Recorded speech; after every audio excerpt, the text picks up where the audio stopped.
रुपया मूल्य का मापक या शोषण का साधन, इसके 8वें भाग में आपका स्वागत है। आप सब लोग पहले देख चुके हैं 7 के 7 भागों में कि किस तरह से अंग्रेजी सरकार ने बिना अधिकार होते हुए भी कूटकरण किया रुपए का और इस प्रकार देश की जनता के साथ धोखा किया, देश का शोषण किया, भारत की संपदाओं को लूटा। आज चूंकि आजाद हिंद अ, के सैद्धांतिक रुपए की बात हो रही है, नेताजी के सैद्धांतिक रुपए की बात हो रही है, इसीलिए हमने अपनी टी शर्ट पर भी नेताजी को धारण किया है।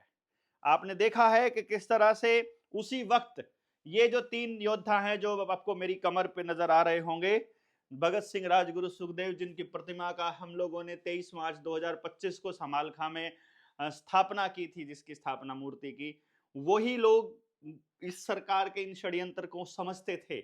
उन्हीं लोगों को आतंकवादी घोषित कर दिया गया और नेताजी को युद्ध अपराधी बना दिया गया, अंतरराष्ट्रीय युद्ध अपराधी, क्योंकि नेताजी इस पूरे खेल को समझते थे। आज के दौर में आपने कुछ ऐसे लोग जो पहले हम लोगों के साथ ही क्रांतिकारी होने का दावा भरते थे, वो लोग अब सरकारों के साथ मिल गए हैं और हमारे ही खिलाफ मुहिम चलाए हुए हैं। जनता सरकार मोर्चा के साथ मुहिम चलाए हुए हैं, स्पेशली देवेंद्र भलारा की खिलाफत करने पर और किसी भी तरह से उसके चरित्र हनन पर दिन रात लगे हुए हैं।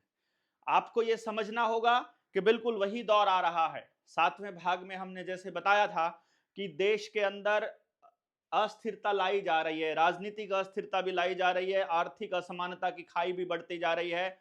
एक तरफ तो शोषक जो है वो बहुत ऊंचा होता जा रहा है, दूसरी तरफ जिसका शोषण हो रहा है वो गरीब और होता जा रहा है, उसका सारा धन लूटा जा रहा है। अभी हम इसको देखेंगे कि नेताजी सुभाष चंद्र बोस द्वारा भारतीय रुपये की पुनः स्थापना कैसे हुई। भारत में स्वतंत्रता आंदोलन चल रहा था। उसी आंदोलन के दौरान भारत के वीर सपूत शहीदों के प्रणेता नेताजी सुभाष चंद्र बोस ने भारत को पूर्ण स्वतंत्रता प्राप्ति के लिए आरजी हुकूमत आजाद हिंद नाम से सरकार का गठन कर लिया, जिसे आजाद हिंद सरकार के नाम से जाना जाता था। और 5 अप्रैल 1944 को नेताजी सुभाष चंद्र बोस ने अंग्रेजों द्वारा भारत में की जा रही लूटपाट और शोषण का करारा जवाब देते हुए national bank of Azad Hind को रंगून में स्थापित करके भारत की मुद्रा, भारतीय रुपया जो प्राय लुप्त हो चुकी थी, उस भारतीय रुपये को पुनः नया जीवन देते हुए आजाद हिंद रुपये के रूप में जारी कर दी।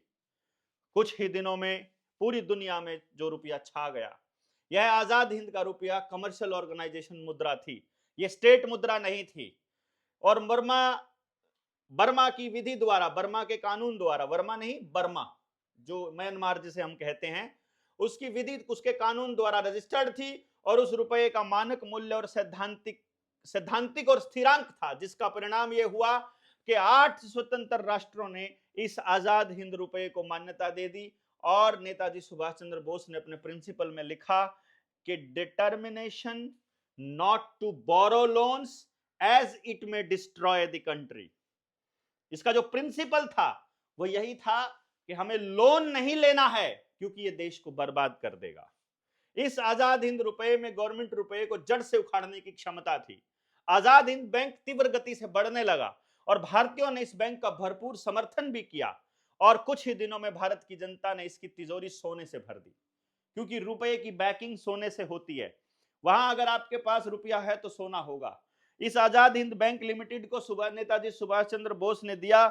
उसके कुछ दस्तावेज हम लोगों ने यहाँ पर साथ में लगाए हैं कि कैसे बर्मा से बना, और इसकी जो इनिशियल जो कैपिटल थी वो 50 लाख रुपए थी। उस दौर की बात हो रही है जब कहते हैं कि उस टाइम पर रुपया नहीं था।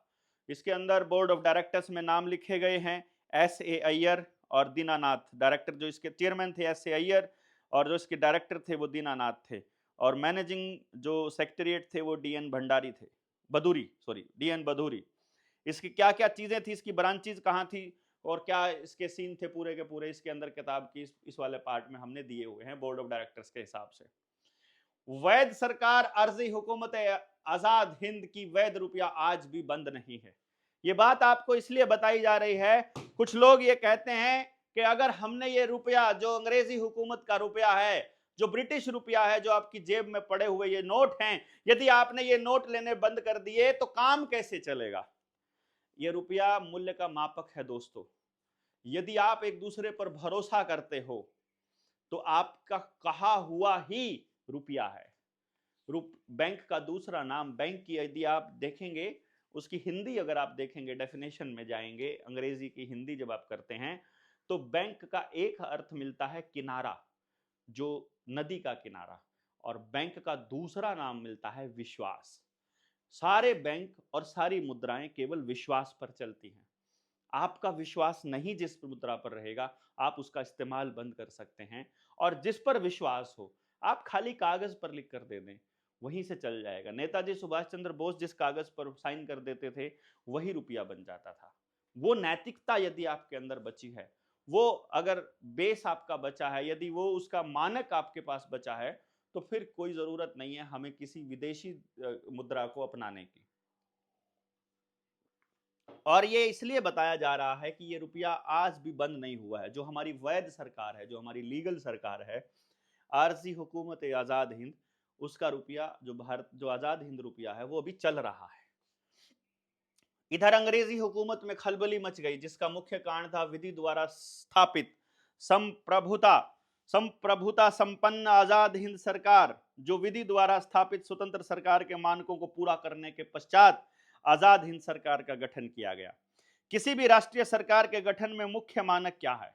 एक तो उसका संविधान होना चाहिए, एक उसकी अपनी सेना होनी चाहिए, एक उसकी मुद्रा होनी चाहिए, और फिर स्वतंत्र राष्ट्र उसे मान्यता देते हैं। अब इसे आरजी हुकूमत आजाद हिंद सरकार ने पूरा किया। 12 स्वतंत्र राष्ट्रों ने आजाद हिंद सरकार और उसकी मुद्रा आजाद हिंद रुपये को मान्यता दिया।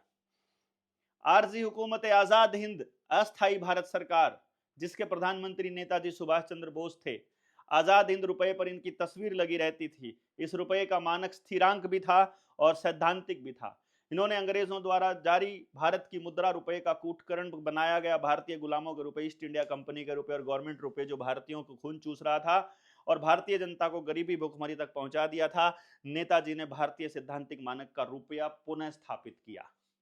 यह आजाद हिंद सरकार का स्टैंडर्ड था जो आपको दिया गया है। जो वजन तोले में, एक तोला जो वजन है वो 11.664 ग्राम, शुद्ध चांदी 1 रुपया, और 10 ग्राम जो शुद्ध सोना है, यानी कि 1 तोला सोना 10 रुपया, यानी 1 मोहर। ये मोहर का फोटो है और ये रुपये का फोटो है। ये आपको दिया गया था। ये 1 मोहर 10 रुपये के बराबर थी। वही जो सिद्धांत जो पुराना चलता आ रहा था उसी को स्थापित कर दिया था। और एक बात ध्यान दीजिएगा, यदि जनता ने विश्वास जताया और यदि हालात ने साथ दिया तो आने वाले वक्त में जनता सरकार मोर्चा अपनी मोहर और रुपया इसी तरह से जारी करने वाला है। नहीं तो नेताजी सुभाष चंद्र वाले रुपये को दोबारा स्थापित करने वाले हैं, जो असली भारतीय रुपया है। ब्रिटिश सरकार को आजाद हिंद सरकार और आजाद हिंद फौज से भी ज्यादा डर इस बात को लेकर था कि अगर आजाद हिंद बैंक बरकरार रहा तो भारत सहित पूरी दुनिया से हमारा शोषण और लूटपाट बंद हो जाएगा, क्योंकि भारत पूरी दुनिया को गाइड करेगा, भारत पूरी दुनिया का गुरु बनेगा कि रुपया क्या होता है और बिना शोषण के व्यवस्थाएं कैसे चलती हैं पूरा दुनिया के अंदर।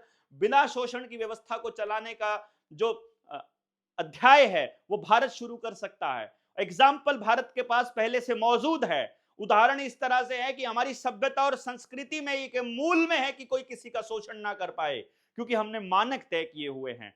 पूरी दुनिया में कहीं किसी मुल्क के अंदर कहीं कोई मानक तय नहीं है। आदमी का मानक, औरत का मानक, आदमी और औरत के संबंधों का मानक, आपस में गांवों में चलने का मानक, वो धर्म, मानव धर्म क्या है, पशु के साथ हमारा किस तरह का रिश्ता हो, पेड़ों के साथ हमारा क्या रिश्ता हो, माटी के साथ अपना क्या रिश्ता हो, पानी के साथ अपना क्या रिश्ता हो, ये सब हमारे पुराने ग्रंथों के अंदर, वेदों के अंदर वर्णित है कि हमारा मानक क्या है, हमारे जीने का मानक क्या है। मानक खत्म कर दो, सारी अव्यवस्थाएं फैल जाएंगी। और अंग्रेजों ने सिर्फ एक ही काम किया है, मानक खत्म कर दिया। हमारे खाने का मानक खत्म कर दिया, बोने का मानक खत्म कर दिया, उगाने का मानक खत्म कर दिया, पीने का मानक खत्म कर दिया और जीने का मानक खत्म कर दिया, रिश्तों के मानक खत्म कर दिए, रुपए के मानक खत्म कर दिए। मानक मतलब स्टैंडर्ड, एक लेवल है, इस लेवल से ऊपर के व्यक्ति को इंसान कहा जाएगा, इस लेवल से नीचे वाले को शैतान कहा जाएगा या हैवान कहा जाएगा या अपराधी कहा जाएगा। ये सब मानक हैं, स्टैंडर्ड है। यहां पर अपराधी को आप लोग एमएलए बना देते हैं या हीनियस क्राइम करने वाले को आप लोग बिठा देते हो। अरे 182 केस थे योगी के ऊपर, जब उसके ऊपर मुकदमे दर्ज हुए, जिसमें से 80 से ऊपर तो हीनियस क्राइम के हैं, लूटपाट, हत्या की कोशिश और इस तरह के मुकदमे, जिनको मुख्यमंत्री बनने के बाद हटा दिया गया। ऐसे अपराधियों, आदमखोर और तड़ीपार जैसे लोगों को हम लोग सिर पे बैठा के रखते हैं। ये मानक खत्म करने की वजह से ही इस देश का सत्यानाश हुआ, बल्कि पूरी दुनिया का सत्यानाश हुआ। तो ये स्टैंडर्ड हमको दोबारा से स्थापित करना पड़ेगा। तो वास्तविक आजादी होगी। उन्होंने पता था कि जब वो भाग शोषण और लूटपाट बंद हो जाएगा तो भारत आर्थिक रूप से आजाद हो जाएगा, जो वास्तविक आजादी होगी। अंग्रेज इस बात से परिचित थे कि आर्थिक आजादी ही असल आजादी है और आर्थिक गुलामी ही असल गुलामी है। इसीलिए उनको यहां से जाने में कोई दिक्कत नहीं थी। और एक और बात थी, ये कागज, ये दस्तावेज आपके सामने पेश किए जाएंगे, ये आप देख लीजिएगा। मेरे पास ये गुजरात लैंड रेवेन्यू रूल 1972 है, जो आज भी छपता है। 4 जगह पर छपता है, चेन्नई, मुंबई, दिल्ली और कोलकाता में। और ये सिर्फ उन्हीं के लैंड रेवेन्यू वालों के पास ही भेजा जाता है। आप पूछेंगे कि ये अभी भी वैलिड है या नहीं, तो उनको पता है कि ये वैलिड है, लेकिन देश की जनता के लिए पब्लिकेशन नहीं किया जाता और देश की जनता के पास ये नहीं है। आदिवासियों के पास रहता है, बाकी लोगों के पास रहता है।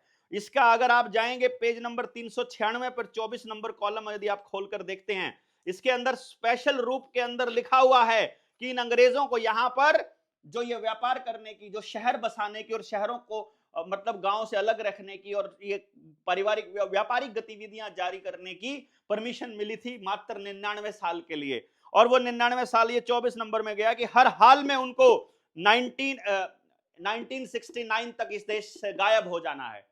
तो उन लोगों ने पूरी कोशिश करी कि 47 में आजादी का नाटक किया जाए, उसके बाद काले अंग्रेजों को सत्ता के ऊपर बैठा दिया जाए और 1969 तक आने वाले जो 20 साल होंगे, 20-22 साल, उसमें ऐसी व्यवस्था बना दी जाए जिसके अंदर ये भारत के लोगों को इसी व्यवस्था का गुलाम बना दे और लोगों को पता भी ना चले कि तुम असल में आजाद हो और शहरी व्यवस्था भारत की व्यवस्था का हिस्सा नहीं है। शहरी व्यवस्था अंग्रेजी व्यवस्था का हिस्सा है।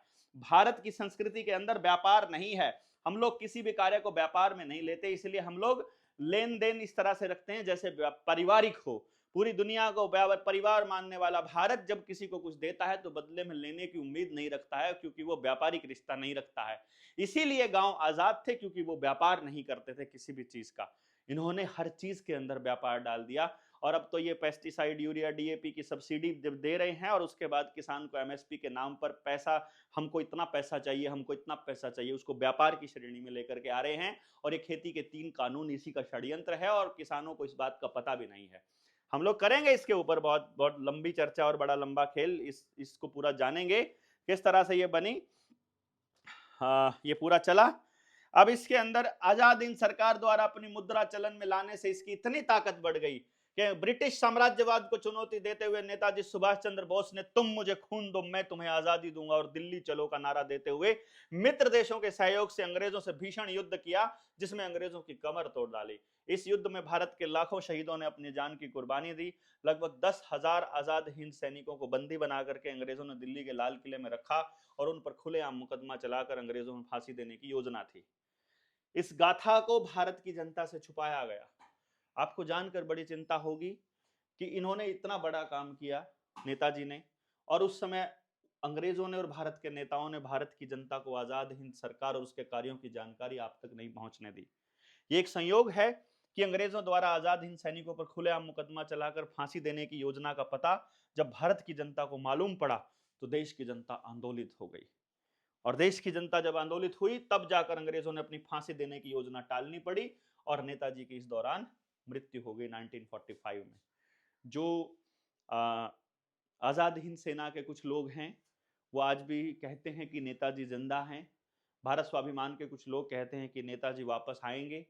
वो चीज़ों पर ना पढ़ते हुए यदि हम इस चीज़ को समझ पाएं कि 1945 में नेताजी सीन से बाहर हो गए, ये अफवाह फैलाई गई कि वो एक दूसरा पक्ष कहता है कि नेताजी जिंदा है, ऐसा प्रचलित करके नेताजी को जिंदा और मुर्दा में उजाल दिया गया और नेताजी का आजाद हिंद सरकार, आजाद हिंद बैंक और आजाद हिंद का धन संबंधित दस्तावेजों को जब्त करके रख लिया गया।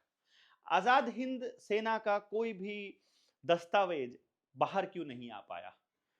आज के टाइम पर अपने आप को भारत देश के देशभक्तों की सरकार कहने वाले नरेंद्र मोदी और अमित शाह ने इस दिन दस्तावेजों को बाहर क्यों नहीं किया? वो लूट का रुपया कहां है? आजाद हिंद बैंक का सोना किसके पास है? वो पैसा कहां है और देश की जनता को वापस क्यों नहीं किया गया? उसको राष्ट्रीय संपत्ति घोषित क्यों नहीं किया गया, और इसको उनसे जुड़े दस्तावेजों को अभी तक बाहर क्यों नहीं लाया गया? ये भी तो बड़ा सवाल बनता है ना, जिसका जवाब जनता सरकार मोर्चा आने वाले टाइम में पूछने वाला है।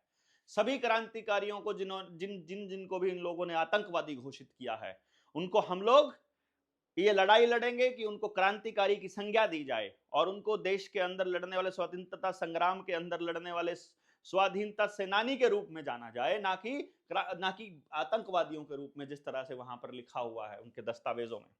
भारत के लिए मर मिटने वाले उन शहीदों और नेताजी सुभाष चंद्र बोस से संबंधित दस्तावेजों को भारत की जनता से छुपाना देशभक्ति कहा जाएगा या फिर देशद्रोह कहा जाएगा? आप बताइए कमेंट बॉक्स में लिख करके, आप इसे देशभक्ति कहेंगे या देशद्रोह कहेंगे? आरटीआई के अंतर्गत 19 जून 2015 को जो प्रश्न नंबर 7 पूछा गया था, जो पेज नंबर हमने दिए हैं वो उसमें मेंशन किया हुआ है। जो पिछले वाला पेज नंबर था, ये मैं आपको बता रहा हूं, 7वें पार्ट में जो बताया गया था 189 से 197 तक, वहां पर इसकी जानकारी हमने इसमें दी हुई है कि national bank of Azad Hind limited की करेंसी से लेन देन किसके द्वारा बंद कराया गया और किस कारण बंद कराया गया और किस सन से बंद कराया गया, आपको बता देते हैं। इसमें प्रधानमंत्री, वित्त मंत्री, रिजर्व बैंक ने इसका उत्तर दिया है कि अध्यक्ष स्तरीय सीपीआईओ के पास विनिमय माध्यम के रूप में सोने के मानक और डॉलर के प्रयोग के मानक हेतु विधिक प्रारूप की किसी वैध मुद्रा का कोई दस्तावेज उपलब्ध नहीं है। सोने और चांदी से लेने का यानी उस वैध मुद्रा का कोई भी दस्तावेज हमारे पास नहीं है। रिजर्व बैंक ऑफ इंडिया ने कहा कि वांछित सूचना हमारे पास उपलब्ध नहीं है और आजाद हिंद सरकार की वैध आजाद हिंद बैंक और मुद्रा भारतीय आजाद हिंद रुपया वैध थी और वैध है। ये रिजर्व बैंक से उत्तर से स्पष्ट हो रहा है। हमने कहा कि जब आजाद हिंद बैंक और उसकी मुद्रा को किसी सरकार ने बंद ही नहीं किया तो इसका मतलब यह कि वैध बैंक है और वैध आजाद हिंद रुपया है और वो आज भी चलन में है। अगर भारत सरकार के पास और रिजर्व बैंक के पास इसके बंद होने का कोई दस्तावेज नहीं है तो इसका मतलब है वो आज भी चलन में है। तो भारत की जनता से लेन देन क्यों नहीं किया जाता? ये एक सवाल बनता है कि उसी मुद्रा में, वैध रुपए में, जब ये ब्रिटिश रुपया अवैध है तो वैध रुपए में इसका लेन देन क्यों नहीं कर रहे? भारत को आजादी मिलने के बाद भारत के शहीदों द्वारा स्थापित वैध बैंक और वैध आजाद हिंद रुपया था। तो जिन अंग्रेजों ने भारत को सैकड़ों साल गुलाम बना करके रखा और जिस रुपए से भारत को लूटा और लूट रहे हैं, उस ईस्ट इंडिया कंपनी रुपए और गवर्नमेंट रुपए को कूट खरीद जो विधि शून्य है, उससे लेन देन क्यों? विधि शून्य मतलब जिसकी लीगल वैल्यू जीरो है, उससे लेन देन क्यों चल रहा है? सवाल ये है। इसका जवाब भारत सरकार देगी कि नहीं देगी?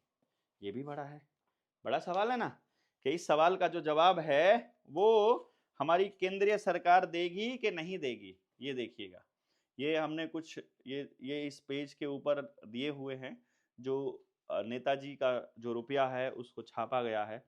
इसमें लिखा हुआ है RG Hukumat Azad Hind, Arzi Hukumat Azad Hind, Azad Hind bank, Azad Hind bank, Netaji का बॉन्ड है ये, जय हिंद, promise to pay the bearer the sum of 1000 rupees.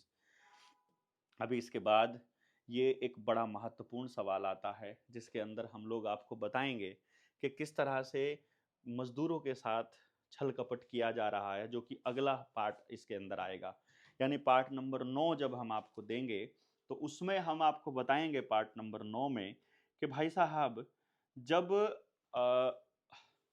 आपके पास अगर लीगल रुपया आपको दे दिया जाए, आपको आपकी मजदूरी के रूप में, आपकी फसल के रूप में, आपकी कपास है, चाहे आपका गेहूं है, चाहे उसमें लीगल रुपए में यदि आपसे लेन देन किया जाए, तो वो लीगल रुपया में आपके फसल की वैल्यू कैसे मापेंगे आप? या आपका या जो आपकी मजदूरी है उसको लीगल रुपए में यदि मापना शुरू कर दें, तभी तो पता चलेगा कि महंगाई है या सस्ताई है। यदि आप महंगाई और सस्ताई को नहीं जानेंगे, यदि आप असल वैल्यू को नहीं जानेंगे अपनी मेहनत की, तो आपको कैसे पता चलेगा कि आप असल में लूटे जा रहे हैं या आप मेहनत कर रहे हैं? आपको नहीं मालूम है ना। इसलिए हम लोगों को यह जानना होगा कि असल जो मजदूरी है वो अगर 1970 में मजदूरी 50 रुपया थी और आज अगर हम कहते हैं कि 500 रुपया मजदूरी है, तो फिर बताइए आप तो फिर बताइए कि वो मजदूरी किस तरह से ली जाएगी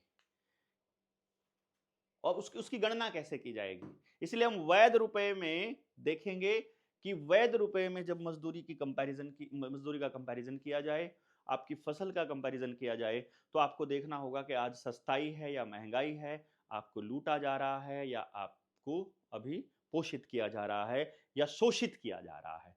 इसकी चर्चा हम 9 नंबर पार्ट में करेंगे, 8 नंबर पार्ट में इतना ही। क्या आपको लगता है कि हम आज़ाद हिंद रुपये के साथ आगे बढ़ सकते हैं? क्या आपको लगता है कि भारत के रुपए का जो स्टैंडर्ड है वो फिक्स होना चाहिए, स्थिरांक होना चाहिए? अपने जवाब कमेंट बॉक्स में ज़रूर लिखें। आपसे गुजारिश है कि आप सब लोग शेयर कीजिएगा और लोगों तक पहुँचाइएगा। जय हिंद, जय भारत।